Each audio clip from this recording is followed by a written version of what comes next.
আসসালামু আলাইকুম। Laila simple cooking এ আপনাদেরকে স্বাগতম। আমার আজকের আয়োজন থাকছে বাটা মশলায় গরুর মাংস। আমার ঘরে থাকা অতি সাধারণ মশলায় আমি এই মাংস রান্না করেছি। আগের দিনের মা চাচিরা যেভাবে রান্না করতেন, বিশেষ করে আমার মা, তিনি অতি সাধারণ মশলা দিয়ে এভাবে রান্না করতেন।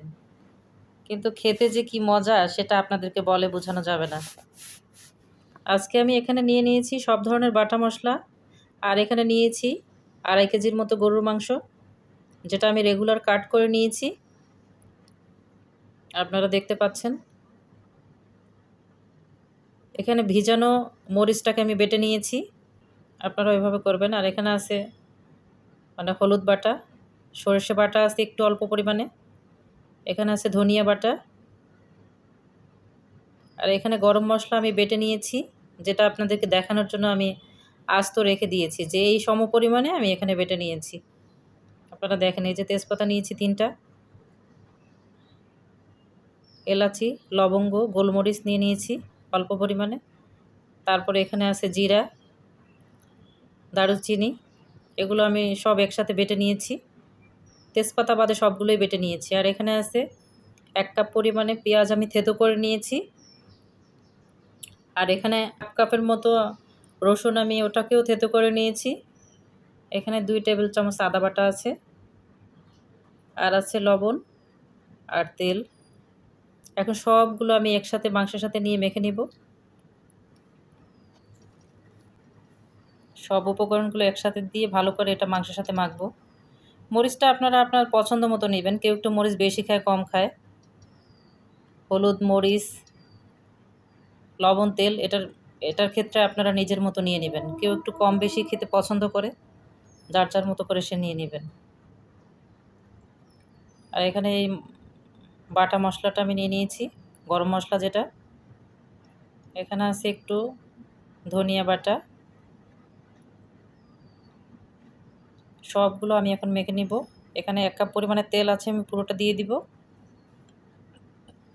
নিয়ে নেব স্বাদ মতো লবণ। এখন সব উপকরণগুলো আমি ভালোভাবে মাখবো এখানে।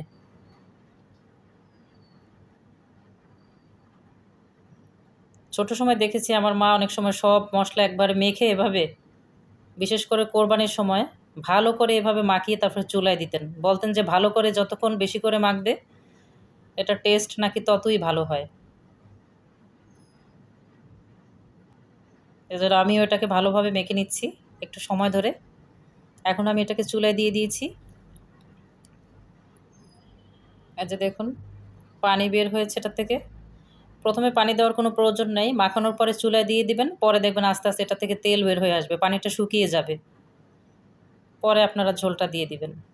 এই যে দেখুন, আমার মাংসের পানিটাও শুকিয়ে গিয়েছে, তেল দেখা যাচ্ছে, দেখতে পাচ্ছেন আপনারা। মাংসের পানিটা যে বের হবে ওটা শুকিয়ে গেলে দেখবেন সুন্দর তেলটা ভেসে উঠবে আর কি, তেলটা দেখা যাবে, তেলটাকে ছেড়ে দিবে। হ্যাঁ, এই যে দেখুন কত সুন্দর পানিটা শুকিয়ে গিয়েছে আর তেলটা দেখা যাচ্ছে। এখন আমি একটু পানি দিয়ে দিব। আবার যে তেজপাতাটা ছিল আমি একটু দিইনি, ওটা দিয়ে দিলাম। এখন তেজপাতা যখন মন চায় আমি দিতে পারেন, সমস্যা নাই কোনো। এখন আমি পানিটা দিয়ে দিব। যে মশলার বাটিটা ছিল ওটা আহ, ওটা আমি ধুয়ে একটা পানি রেখেছিলাম। কোনো কিছুই নষ্ট করা আমার মনে হয় ঠিক না। মশলাটা আমি অনেক কষ্ট করে বেটেছিলাম, যার কারণে ওটার যে লেগেছিল, ওটা ধোয়া যে পানিটা আরও বাকি মশলা ছিল ওটা আমি দিয়ে দিয়েছি। এখন এখন আমি এটাকে ঢাকনা দিয়ে যতক্ষণ না মাংসটা সিদ্ধ হয় ততক্ষণ পর্যন্ত রান্না করব।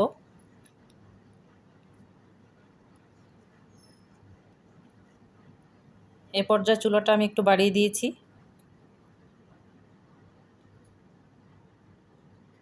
হাই হিটে রান্না করছি আমি।